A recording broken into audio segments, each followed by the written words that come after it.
Hello all. In this video I'm going to talk about and demonstrate some basic operations that operate on numbers. We'll also talk a little bit about representations of numbers. We already talked about this a bit in an earlier video, but just to remind you that there are two different kinds of numbers in Python that we will work with. There are integers and there are floats. They are represented differently internally and they look different when you type them in Python. So we're going to look at both of those and look at the basic arithmetic and functions that operate on these numbers, and that will help us to get a sense of what you can do with the numbers. There's many more things than we will talk about in this video for sure. All right, so I've laid out my screen here with my notes on the right because basically that's just a summary of the tools themselves with a few examples. I'm going to mostly focus on the right and just type some examples. This will also give me a chance to keep refreshing your memory about the ideas from the last video, like variables, functions, operators, all of those different pieces that go into a program. All right, so we have two different kinds of numbers in Python. And we want to keep straight the difference between them. When we type one, we decide whether it's going to be an integer or a floating point number. So I could say num1 is going to be equal to 523. When I wrote that number, I did not put a decimal point on it. That means it is an integer. Its type is int. If I were to say num2 equals 271.5, as soon as I put that decimal point on it, that makes it a floating point number. Now you can define other numbers, and there's some odd notations. So you can in fact do 5 point and then not actually put anything to the right of the decimal, and that's an okay number in Python. It's also okay to leave the 0 off the front. That's not always the case. I'm just going to print all of these. num1, num2, num3, num4. And let's run this just to see. You can see that when it actually prints it, it sort of standardizes the representation. It knows that what we mean. But it can tell the difference between integers and floating point numbers. I'm going to make another integer here. Let's make num3 be an int2. So I'm going to take the decimal point off of it. Now notice these are all variables. I'm assigning them to values. Remember, I could reassign them to values if I want. But the nice thing about a variable is that I can refer to that name throughout my program in multiple places. Right now I've only referred to each one once, but I could do something like say print num1 plus 100 minus num3.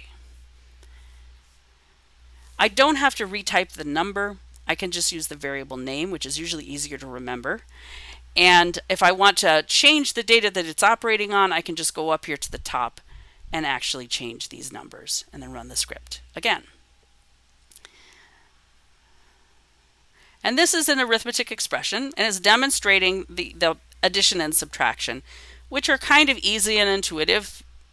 They act as you might think they would. Because this is pluses and minuses, it's going to go left to right and add them all up. And then it only prints the result. So it added 100 to 523, it got 623, subtracted 5 from that, and got 618. All right, so that's basic variables holding numbers. We're looking here at the external representation of the numbers, how you can type them, but also how the computer will echo them back to you. There are other arithmetic operations. I've got a whole list over here. Multiplication is fairly easy. So suppose I change this expression. So it's num1 minus 5 times num3. I'll do another print num2 times num4. PyCharm has a whole lot of pop-ups. If you find those really distracting, you can turn them off. It pops up trying to be helpful as you type. All right, so here I've done a multiplication. We use the star for that. That's fairly common. Most people are pretty familiar with using the star that way, but it's not our normal math notation, perhaps. And you can see that it took 5 times 5 and was 25 and subtracted that from 523. And we can also multiply together two floating point numbers, and we get a floating point result. Now, before I go on and talk about division, which gets complicated, or exponentiation, or any of the functions that operate on numbers, let's talk about integer versus float. So far, when I've done these arithmetic operations, I'm going to scroll this up a little.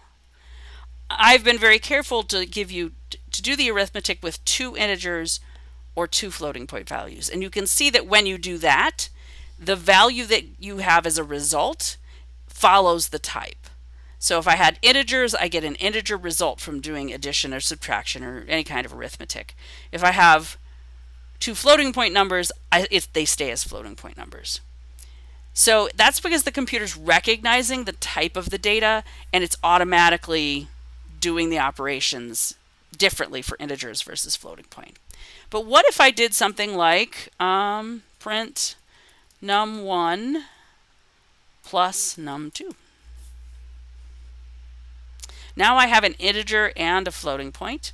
What is it going to do? Well, it's not going to lose data. So what it does is, if you have a mixed arithmetic expression, at the point where you have an integer operating, an integer on one side of the arithmetic operation and a real float number on the other side, it converts the integer to float. So yeah, when they're mixed, it always goes to float. But if they're not, it will keep them the same. Now, I've only talked about addition, subtraction, and multiplication because those are places where it's relatively easy. You know, if you multiply two integers, you get an integer. If you do a subtraction on two integers, you always get an integer. Division is not one of those operations. And that's why, if you look at my notes over here, division in Python gives you 3 different division operations that do slightly different things that are all helpful. They're all incredibly useful. So let's take a look. I want to make some numbers that are easier to divide. So let's make this 525. And I'm just going to get rid of some of this stuff. Yeah, let's just get rid of all of it. There we go. We've got 525 and 5.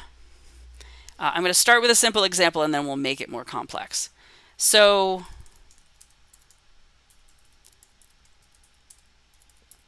the most basic division is this one. You say num1 slash num3. And so we'll try that.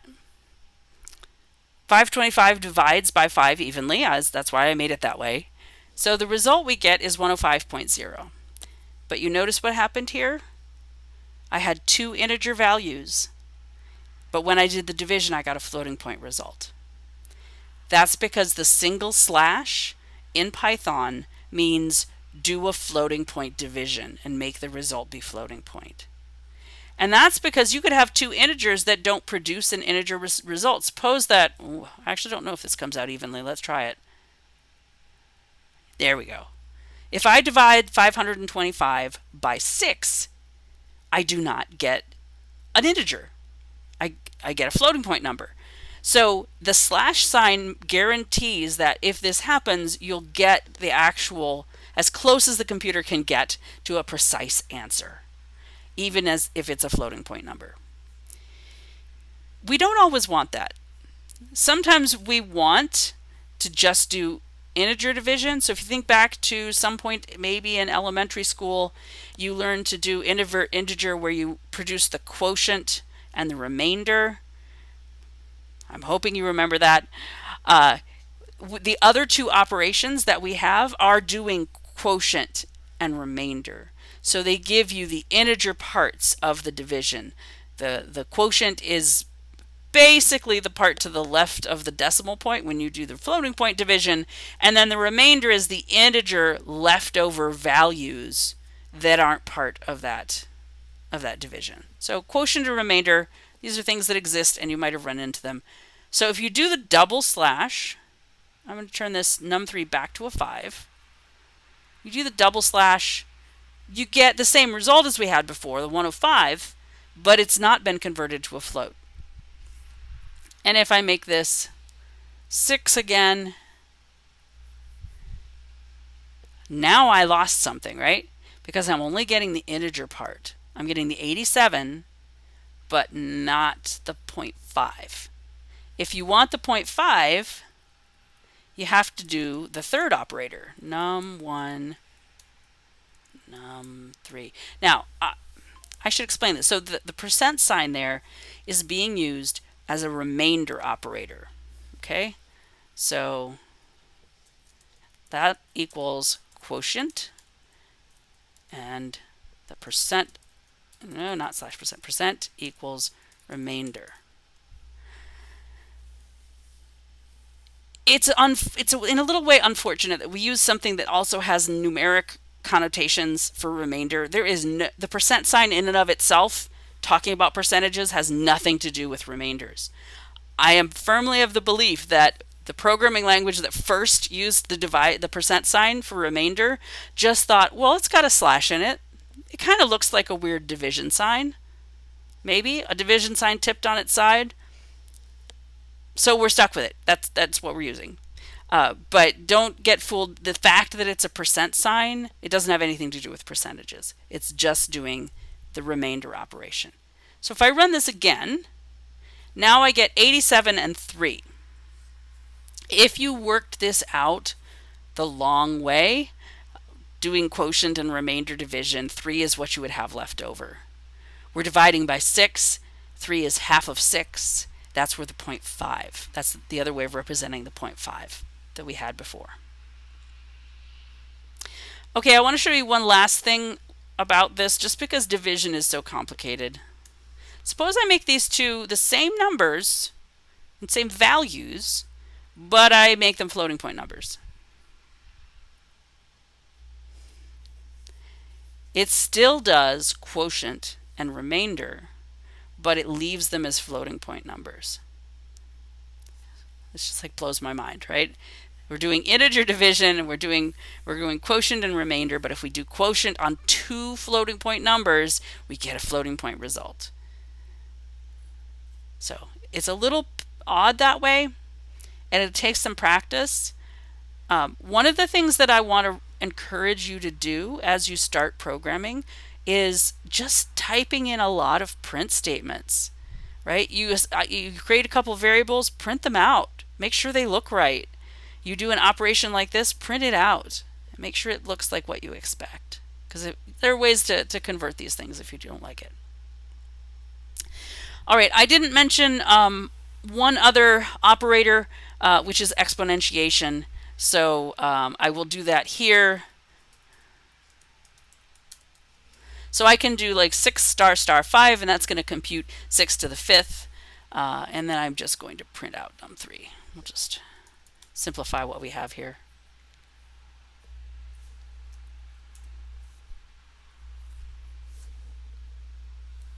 So 6 to the 5th. It's easy. The one thing that you might find is if you know other programming languages, there are other programming languages where you would write this as 6 to the 5th with the little caret sign. That's a common symbol that means exponentiation in other places. It is not exponentiation here. It is an operation, so it will not produce a syntax error. It will in fact produce a semantic error if you do it, because you'll get the wrong value and you won't get exponentiation. So remember the star star. Instead of a star, it's star exploded, and it's exponentiation. Okay, there are a bunch of built-in functions. I have a list of them over here. I'm going to show you a few. I think I'm actually going to go and do this in the Python console because it's just easier. Let's get a fresh one.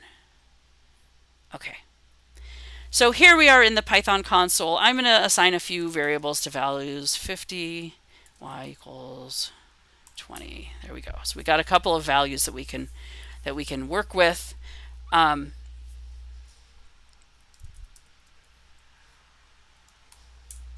X, Y, and Z. So I can type X in here in the shell in the console. and it will tell me what the value is.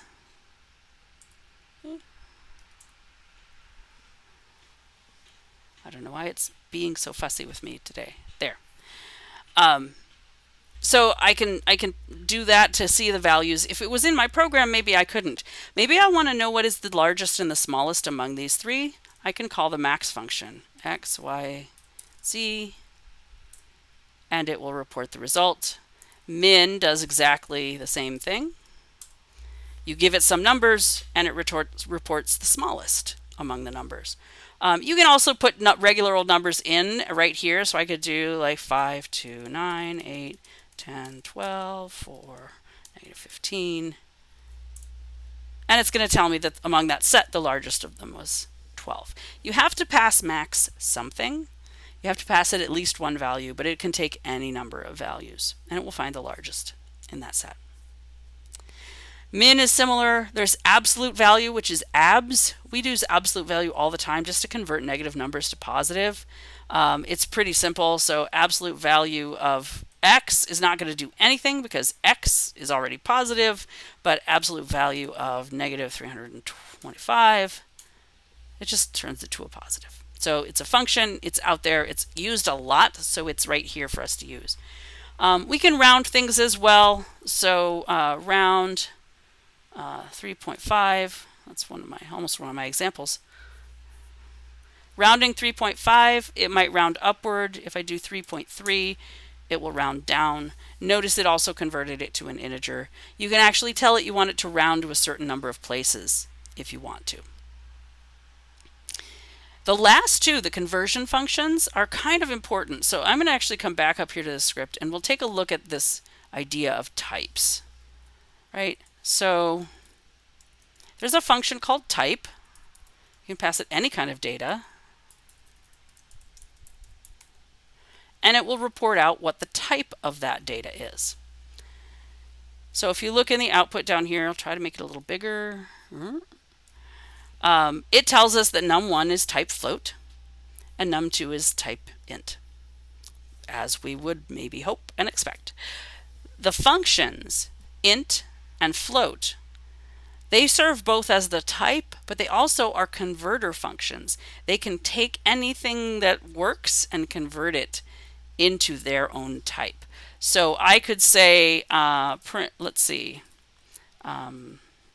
new num equals num int of num1.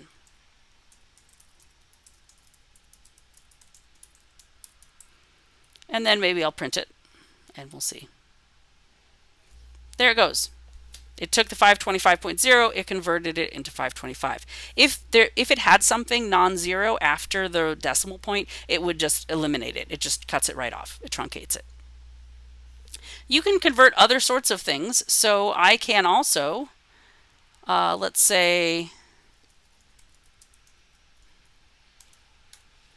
there I've made a string, and we'll talk more about strings in a minute, but it's got quotes around it. That makes it a string. If I print the type of str1, you'll see that it's a string. Oops. And then I can convert that to an integer. So I run it again. I can see that it was a string, and it printed the 305, but it also told me that it was now the type int. So int isn't very powerful. If you give it the wrong kind of data, it won't know what to do with it. So if I had here instead like hello 305 and I try to run this again, I'm going to get an error message. It's unhappy with this command because it says invalid literal for int hello 305. What is a literal? It just means data, raw, plain data, a specific value. And it's telling me that you can't give this specific value to the int function. It doesn't know how to convert that to an integer. It's got letters in it. That's what the computer's trying to tell you. All right, so there are many, many, many more things you can do. There are many more operations out there. Many of them are stored in modules, which we'll talk about later. But this will get you started working with numbers a little bit, and hopefully that will be helpful to you. So I'm going to stop there, and in the next video we will take a look at strings particularly and the various operations that come with them.